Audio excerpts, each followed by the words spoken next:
awe-inspiring. In 1964, this is astronaut Ed Gibson's story of awe when he looked back at our home, a blue planet floating in the vastness of space. You see how diminutive your life and concerns are compared to other things in the universe. The result is that you enjoy the life that is before you. It allows you to have inner peace. Awe is transcendental, carrying us out of ourselves to contemplate what is vast and mysterious. My most powerful experiences of awe that continue to resonate with me today involve tiny shoes, but more about that later. The etymology of the word awe goes back 800 years to the Middle English word ege and the Old Norse word agi. Its meaning carried connotations of fear, dread, horror, and terror. In our deep past, it was a signal to run. A world without science was a frightening place. In the whim of arbitrary evil spirits, malicious goblins, evil eyes, and spiteful gods that brought earthquakes, famine, plagues, violence, and death. Some experiences of awe continue to carry feelings of fear or threat. Think of an approaching lightning storm or hurricane. An ice storm in the 1990s brought power outages, leaving people in the cold and dark, some without water for themselves or their livestock for weeks. We watched transfixed in horror as the eerie blue light of exploding transformer lit up the sky and giant trees cracked and crashed around us. But in the brilliant sunshine that came the next day, an otherwise dreary leafless forest was transformed. A thick sheet of ice had formed on the needles and the branches, scattering and reflecting beautiful light in all directions. Devastatingly beautiful. Awe is being in the presence of something so vast that we're unable to make meaning of it in the context of our current understanding of the world. And if you pay attention, it can be found everywhere in everyday life. When we choose to look for it, it is often right there in front of us. You just have to look for the extraordinary in the ordinary. Indigenous philosophies teach us that so much of what surrounds us is sacred. Studies tells us we are most commonly moved by moral beauty, the courage of others, kindness, strength, or overcoming, followed by nature, then music, art, and film, spiritual and religious experiences, life, death, and epiphany. So what happens when we experience awe? How does it really truly transform us?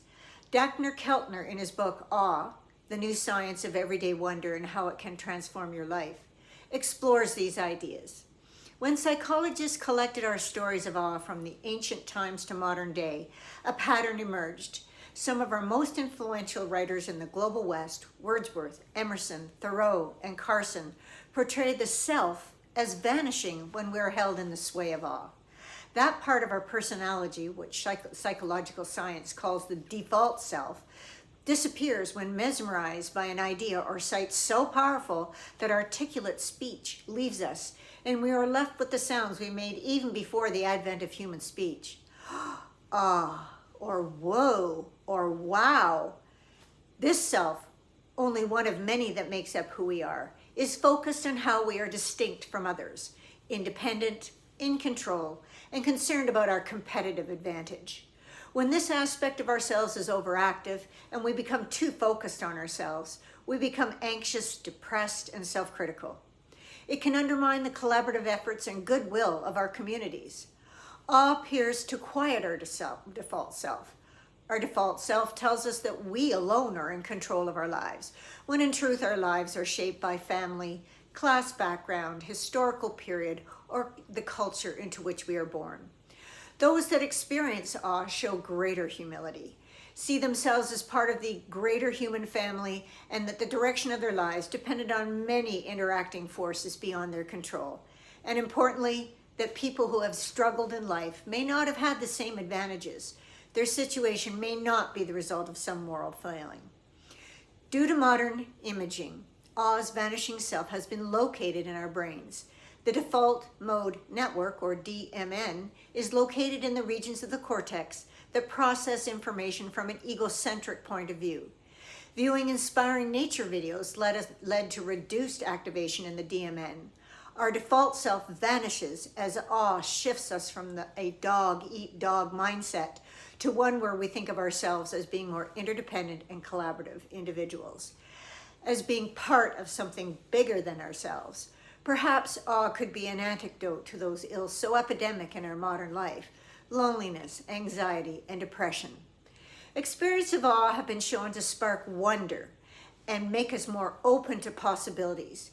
People who feel even 5 minutes of awe a day are more curious about art, music, poetry, new scientific discoveries, philosophy, and questions about life and death. Isaac Newton and Descartes were awestruck by rainbows. Awe led them to wonder, which led them to their best work in mathematics, the physics of light, color theory, sensation, and perception. With our thinking energized by awe, we place vast mysteries into systems of understanding. We see human affairs as being complex series of cause and effects that goes beyond simple explanation. We see our own lives to be in the result of larger forces such as our family, a generous coach, or a wise teacher who has shaped the course of our life. In moments of awe, we shift from feelings that we are solely responsible for our own fate and striving against others to being part of a community sharing our strengths, interdependent and collaborative. Finally, awe has been known to give rise to what has been called saintly tendencies. It empowers us to sacrifice and inspires us to give our time and resources, to put aside our own self-interest in favor of the interests of others. I don't think it'd be going too far to say awe inspires us to be better people. It can help us to understand what is important and give our lives more meaning. They weren't prominently displayed. They sat against a post among the models of the behemoths of the steamship age in the Maritime Museum of the Atlantic in Halifax, Nova Scotia. The diminutive shoes were heart-wrenching. An unbidden sob escaped my throat. I have been fortunate enough to have had many potent encounters with awe, but this one, along with the one that follows, also involving tiny shoes, has been most memorable. I don't often read the information panels in the museums to the last sentence, but I did this one. The owner of these shoes was a child victim of the Titanic disaster. I thought of the vast, cold, dark waters that night, the enormity of the tragedy, and the arrogance of humans and their claim of invincibility. Nature would have it say that night. It would be 20 years later, when the graves of Indigenous children had been exposed to the light of day, when shoes became symbolic of another human tragedy: residential schools. Tiny shoes began appearing in public spaces all across the country, each pair representing a child subjected to the cruelty of those in whose care they had been entrusted, who would never return to their family, and the despair of their family at losing a precious child. Ironically, they have also become a hopeful symbol of the resilience of our Indigenous peoples. Most of my experience of awe have been positive. The Northern Lights, a student who carried his mother and led his sister out of the killing fields of Cambodia, getting chills when I saw Michelangelo's David for the first time, and trees so tall it felt like I was in a great cathedral. I am truly blessed. I won't easily forget this episode. I hope you won't either. I barely scratched the surface. There's so much more to learn about this emotion rooted in our evolutionary past. I would refer you to Dagmar Keltner's book and other sources that are found by simple searches on the internet. You might want to take the time to look at a series of 31 videos on the overview effect, the powerful impact that looking back at Earth from space has had on our astronauts. You will find them on YouTube. Until next time, fair winds, my friends.